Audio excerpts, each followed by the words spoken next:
প্রিয় ভিউয়ার্স, আয়ুর মিত্র হার্বস চ্যানেলে আপনাদেরকে পুনরায় স্বাগত জানাই। আজকের এই মক টেস্টে বা প্র্যাকটিস সেটে থাকছে 30টি প্রশ্ন এবং তাদের প্রতিটি অজানা শব্দের ব্যাখ্যা। ফলে এই ভিডিওটি কেউ স্কিপ করবেন না, পুরোটা দেখবেন যাতে করে আপনারা আয়ুর্বেদ সম্পর্কে স্বচ্ছ ধারণা পেতে পারেন। তবে ভিডিওটি শুরু করার আগে ছোট্ট একটি রিকোয়েস্ট আছে। যারা ইতিমধ্যেই চ্যানেলটিকে সাবস্ক্রাইব করেছেন তাদেরকে অসংখ্য ধন্যবাদ। যারা এখনও চ্যানেলটিকে সাবস্ক্রাইব করেননি তারা ইমিডিয়েট চ্যানেলটিকে সাবস্ক্রাইব করে নোটিফিকেশান অন করে দিন, কারণ আমরা এই ধরনের ভিডিও প্রতিনিয়ত আপলোড করে চলেছি আপনাদের প্রস্তুতির স্বার্থে। তাহলে আজকের মক টেস্ট শুরু করা যাক। আজকের মক টেস্টের প্রথম প্রশ্ন, ত্রিদোষ কথাটি দ্বারা কি বোঝানো হয়? 3 ধরনের মানসিক রোগ, 3টি মৌলিক শক্তি বা দোষ, বাত, পিত্ত এবং কফ, নাকি 3 ধরনের মালিশ, নাকি অপশান ডি 3টি শুদ্ধিকরণ চিকিৎসা? এক্ষেত্রে সঠিক উত্তর হবে অপশান বি 3টি মৌলিক শক্তি বা দোষ, বাত, পিত্ত এবং কফ। 2 নম্বর প্রশ্ন, রসায়ন বা রিজুভেনেশন থেরাপি সম্পর্কে নিচের কোন বক্তব্যটি সঠিক? এটি শুধুমাত্র বয়স্কদের জন্য প্রযোজ্য, এটি শরীরের সামগ্রিক শক্তি ও যৌবন বজায় রাখতে সাহায্য করে, নাকি এটি একটি শল্য চিকিৎসা পদ্ধতি? অপশান ডি, এটি শুধুমাত্র রোগ নিরাময়ের জন্য ব্যবহৃত হয়। আপনাদের বলে রাখি, রেজুভেনেশন শব্দের অর্থ হচ্ছে নবজীবন লাভ করা বা পুনর্জাগরিত হওয়া। ফলে এখানে সঠিক উত্তর হবে অপশান বি, অর্থাৎ এটি শরীরের সামগ্রিক শক্তি ও যৌবন বজায় রাখতে সাহায্য করে। অর্থাৎ শক্তি এবং যৌবন শব্দটার সঙ্গে রেজুভেনেশন শব্দটা জড়িত। 3 নম্বর প্রশ্ন, অগ্নির প্রধান কাজ কি? রস গঠন করা, হজম শক্তি এবং বিপাক নিয়ন্ত্রণ করা, নাকি শরীরে আর্দ্রতা বজায় রাখা, নাকি বুদ্ধি বৃদ্ধি করা? এক্ষেত্রে সঠিক উত্তর হবে অপশান বি, হজম শক্তি এবং বিপাক নিয়ন্ত্রণ করা। 4 নম্বর প্রশ্ন, পঞ্চকর্ম চিকিৎসার উদ্দেশ্য কি? শুধু বমন করা, শরীর থেকে অতিরিক্ত দোষ বা টক্সিন নির্মূল করা, নাকি অপশান সি শুধু শরীরে তেল মালিশ করা, নাকি অপশান ডি শুধু বিরেচন করা? এক্ষেত্রে সঠিক উত্তর হবে অপশান বি, অর্থাৎ শরীর থেকে অতিরিক্ত দোষ বা টক্সিন নির্মূল করা। তবে এক্ষেত্রে আপনাদের জেনে নেওয়া প্রয়োজন, এখানে পঞ্চকর্ম চিকিৎসা বলতে কি বোঝানো হয়েছে।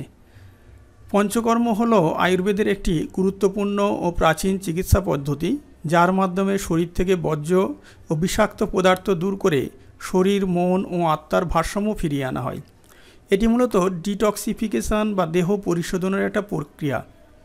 পঞ্চকর্ম শব্দের অর্থ হলো পঞ্চ মানে 5 আর কর্ম মানে কাজ বা প্রক্রিয়া, অর্থাৎ এই 5টি প্রধান চিকিৎসা বা পরিশোধন পদ্ধতির সমষ্টি। পঞ্চকর্মের 5টি প্রধান প্রক্রিয়া একটু বলে রাখি সংক্ষেপে: বামন, বিরেচন, বাস্তি, নাস্য এবং রক্তমক্ষণ।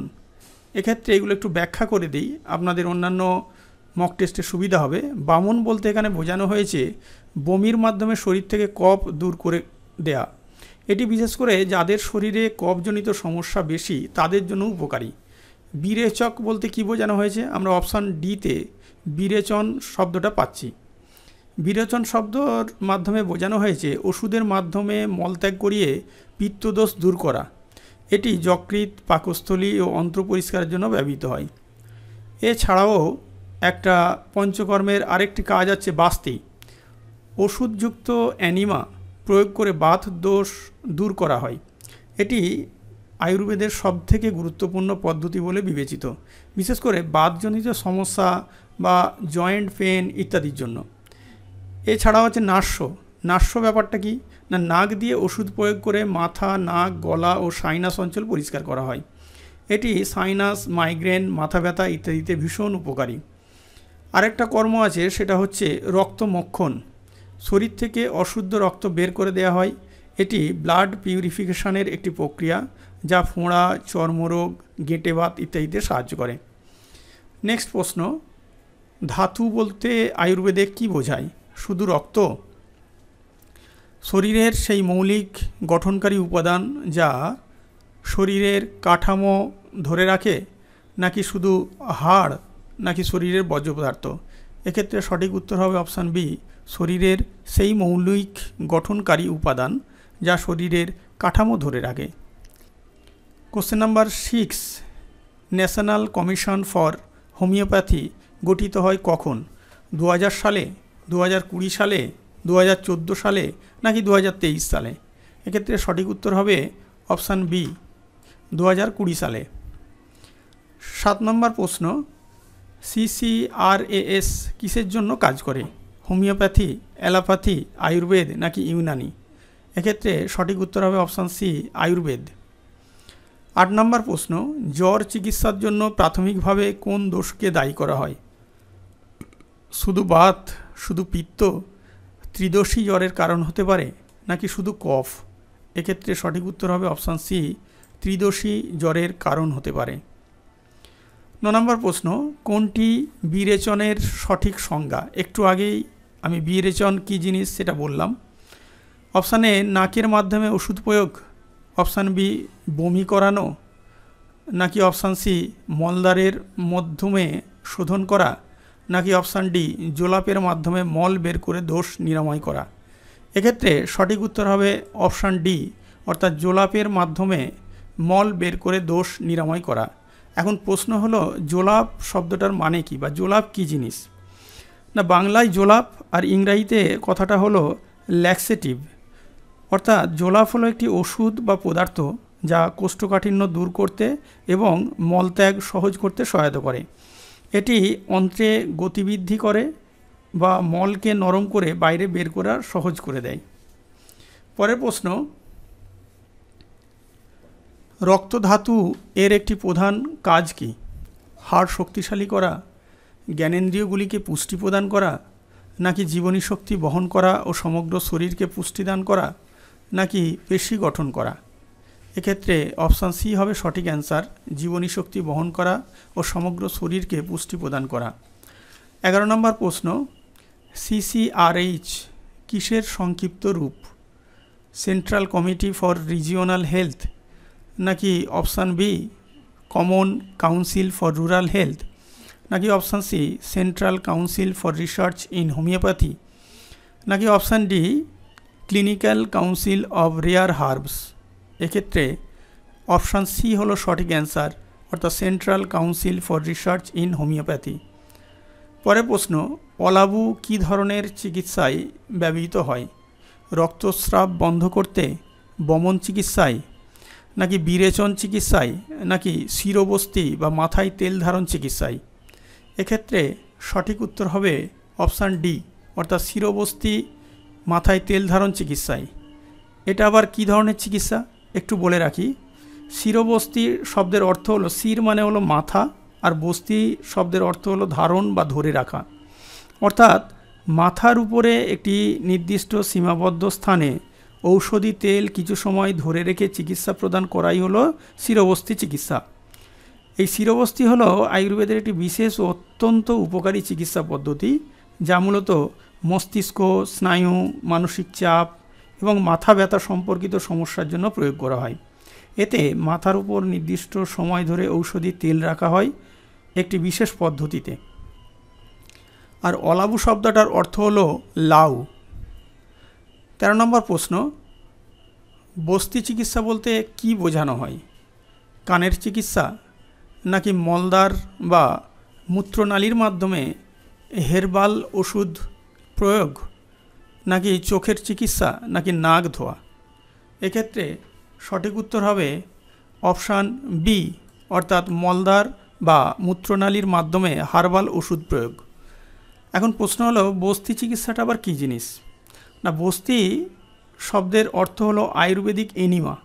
এতে ওষুধযুক্ত তরল পদার্থ, তেল বা কষা বা ডিকোশন মলদ্বারের মাধ্যমে অন্ত্রে প্রবেশ করানো হয়, যাতে শরীর থেকে বজ্র, টক্সিন ও বাতদোষ দূর হয়। এটি পঞ্চকর্ম চিকিৎসা পদ্ধতির মূল শুদ্ধি প্রক্রিয়ার একটি এবং আয়ুর্বেদ মতে সবচেয়ে গুরুত্বপূর্ণ পদ্ধতি বলে মনে করা হয়। 14 নম্বর প্রশ্ন, পিত্তদোষের একটি প্রধান বৈশিষ্ট্য কি?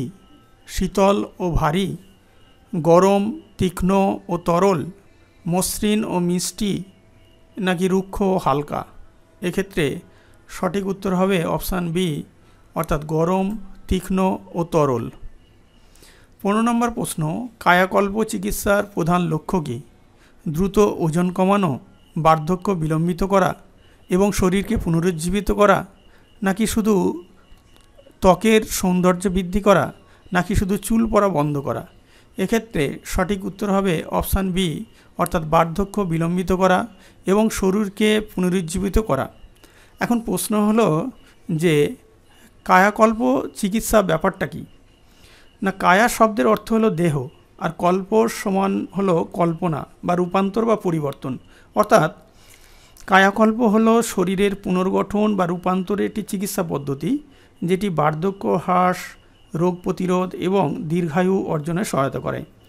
এই কায়াকল্প হলো আয়ুর্বেদের একটি বিশেষ ও প্রাচীন পুনরুজ্জীবন চিকিৎসা পদ্ধতি, যার উদ্দেশ্য হলো শরীর, মন এবং আত্মাকে পুনরায় সতেজ, তরুণ ও সুস্থ করে তোলা। প্রিয় শিক্ষার্থীগণ, এই ভিডিওটি খুবই লম্বা হয়ে যাচ্ছে ব্যাখ্যা করতে গিয়ে, তাই প্রশ্নগুলিতে থাকা বাকি কঠিন টার্মগুলো আর হয়তো বর্ণনা করা সম্ভব হবে না। সেগুলি অন্য কোনো ভিডিওতে বর্ণনা করব অথবা আলাদা ভিডিও তৈরি করে আপনাদের জানিয়ে দেব, যাতে করে আপনাদের প্রস্তুতিটা আরও ভালো হয়। নেক্সট প্রশ্ন, 16 নম্বর প্রশ্ন, নাস্য চিকিৎসা প্রধানত কোন রোগের জন্য উপকারী? পেটের রোগ, মাথা ও ঘাড় সংক্রান্ত রোগ, নাকি পায়ের ব্যথা, নাকি হৃদরোগ? এক্ষেত্রে সঠিক উত্তর হবে অপশান বি, মাথা ও ঘাড় সংক্রান্ত রোগ। 17 নম্বর প্রশ্ন, রক্তমক্ষণ চিকিৎসা প্রধানত কোন দোষজনিত সমস্যায় দেয়া হয়? অপশান এ বাত দোষ, অপশান বি পিত্ত দোষ, অপশান সি কফ দোষ, অপশান ডি শুধু বাত ও কফ দোষ। এক্ষেত্রে সঠিক উত্তর হবে অপশান বি, পিত্ত দোষ। 18 নম্বর প্রশ্ন, নিচের কোনটি মানসিক দোষ নয়? রাজস, তামস, সাত্ত্বিক নাকি বাত? সঠিক উত্তর হবে অপশান ডি, বাত। 19 নম্বর প্রশ্ন, প্রকৃতি বলতে আয়ুর্বেদে কি বোঝায়? একজন ব্যক্তির জন্মগত শারীরিক ও মানসিক গঠন, নাকি অপশান বি শুধু বংশগত রোগ, নাকি অপশান সি খাদ্যাভ্যাস, নাকি শুধু আবহাওয়া? এক্ষেত্রে সঠিক উত্তর হবে অপশান এ, একজন ব্যক্তির জন্মগত শারীরিক ও মানসিক গঠন। 20 নম্বর প্রশ্ন, যষ্টিমধু বা যাকে আমরা মুলেঠি বলি, এর একটি প্রধান গুণ কি? অপশান এ, এটি একটি রেচক, এটি একটি উত্তেজক, এটি একটি ক্ষারীয়, এটি একটি এক্সপেক্টোরেন্ট এবং কফ নিঃসারক। সঠিক উত্তর হবে অপশান ডি, অর্থাৎ এটি একটি এক্সপেক্টোরেন্ট এবং কফ নিঃসারক। 21 নম্বর প্রশ্ন, কোনটি ধারা চিকিৎসার একটি উদাহরণ? শিরবস্তি, নাস্য, বিরেচন না বমন? সঠিক উত্তর হবে অপশান এ, শিরবস্তি। 22 নম্বর প্রশ্ন, নিচের কোনটি সিদ্ধা চিকিৎসার বৈশিষ্ট্য? ইংরেজি ওষুধ, শুধুমাত্র অস্ত্রোপচার, চীনা আকুপাংচার, নাকি দক্ষিণ ভারতের ঐতিহ্যবাহী চিকিৎসা? সঠিক উত্তর হবে অপশান ডি, সিদ্ধা চিকিৎসা হলো দক্ষিণ ভারতের একটি ঐতিহ্যবাহী চিকিৎসা। 23 নম্বর প্রশ্ন, অপতর্পণের অর্থ কী? পুষ্টি বৃদ্ধি করা, শরীরে বিষাক্ত পদার্থ দূর করতে হালকা খাদ্য উপবাস, শরীরে তেল মালিশ করা, নাকি গরম পানিতে স্নান করা? এক্ষেত্রে সঠিক উত্তর হবে অপশান বি, অর্থাৎ শরীরের বিষাক্ত পদার্থ দূর করতে হালকা খাদ্য উপবাস। 24 নম্বর প্রশ্ন, বিরুদ্ধ আহার বলতে কি বোঝায়? স্বাস্থ্যকর খাদ্য, বেমানান খাদ্য সংমিশ্রণ, নাকি সকালের নাস্তা, নাকি অপশান ডি রাত্রির খাবার? সঠিক উত্তর হবে অপশান বি, অর্থাৎ বেমানান খাদ্য সংমিশ্রণ। 15 নম্বর প্রশ্ন, স্নেহনের উদ্দেশ্য কী? শরীর শুষ্ক করা, শরীরের তৈলাক্তকরণ এবং নমনীয়তা বৃদ্ধি করা, নাকি শরীর ঠান্ডা করা? এক্ষেত্রে সঠিক উত্তর হবে অপশান বি, শরীরে তৈলাক্তকরণ এবং নমনীয়তা বৃদ্ধি করা। 26 নম্বর প্রশ্ন, বিরুদ্ধ আহারের একটি ক্লাসিক্যাল উদাহরণ কি? ঘি ও মধু সমান পরিমাণে মিশিয়ে খাওয়া, নাকি অপশান বি দই ও লস্যি খাওয়া, নাকি অপশান সি উষ্ণ জলের সাথে মধু খাওয়া, অপশান ডি ঘি দিয়ে রান্না করা সবজি খাওয়া? এক্ষেত্রে সঠিক উত্তর হবে অপশান এ, ঘি ও মধু সমান পরিমাণে মিশিয়ে খাওয়া। 27 নম্বর প্রশ্ন, কফের প্রধান স্থান কি? হৃদয় ও ফুসফুস, অর্থাৎ হৃৎপিণ্ড ও ফুসফুস, মস্তিষ্ক, পাকস্থলী, নাকি অপশান ডি বক্ষ, গলা ও মস্তিষ্ক? এক্ষেত্রে সঠিক উত্তর হবে অপশান ডি বক্ষ, গলা ও মস্তিষ্ক। 28 নম্বর প্রশ্ন, নিচের কোনটি সিদ্ধা চিকিৎসার বৈশিষ্ট্য? ইংরেজি ওষুধ, শুধুমাত্র অস্ত্রোপচার, চীনা আকুপাংচার, নাকি অপশান ডি দক্ষিণ ভারতের ঐতিহ্যবাহী চিকিৎসা? অপশান ডি এক্ষেত্রে সঠিক উত্তর। 29 নম্বর প্রশ্ন, CCRH কিসের সংক্ষিপ্ত রূপ? Central committee for regional health, common council for rural health, central council for research in homeopathy, নাকি clinical council of rare herbs? এক্ষেত্রে সঠিক উত্তর হবে অপশান সি। 30 নম্বর প্রশ্ন, ন্যাশনাল কমিশন ফর হোমিওপ্যাথি কখন গঠিত হয়? সঠিক উত্তর হবে অপশান এ 2000 সাল, নাকি অপশান বি 2020 সাল, নাকি অপশান সি 2014, নাকি অপশান ডি 2023? এক্ষেত্রে সঠিক উত্তর হবে অপশান বি 2020 সাল।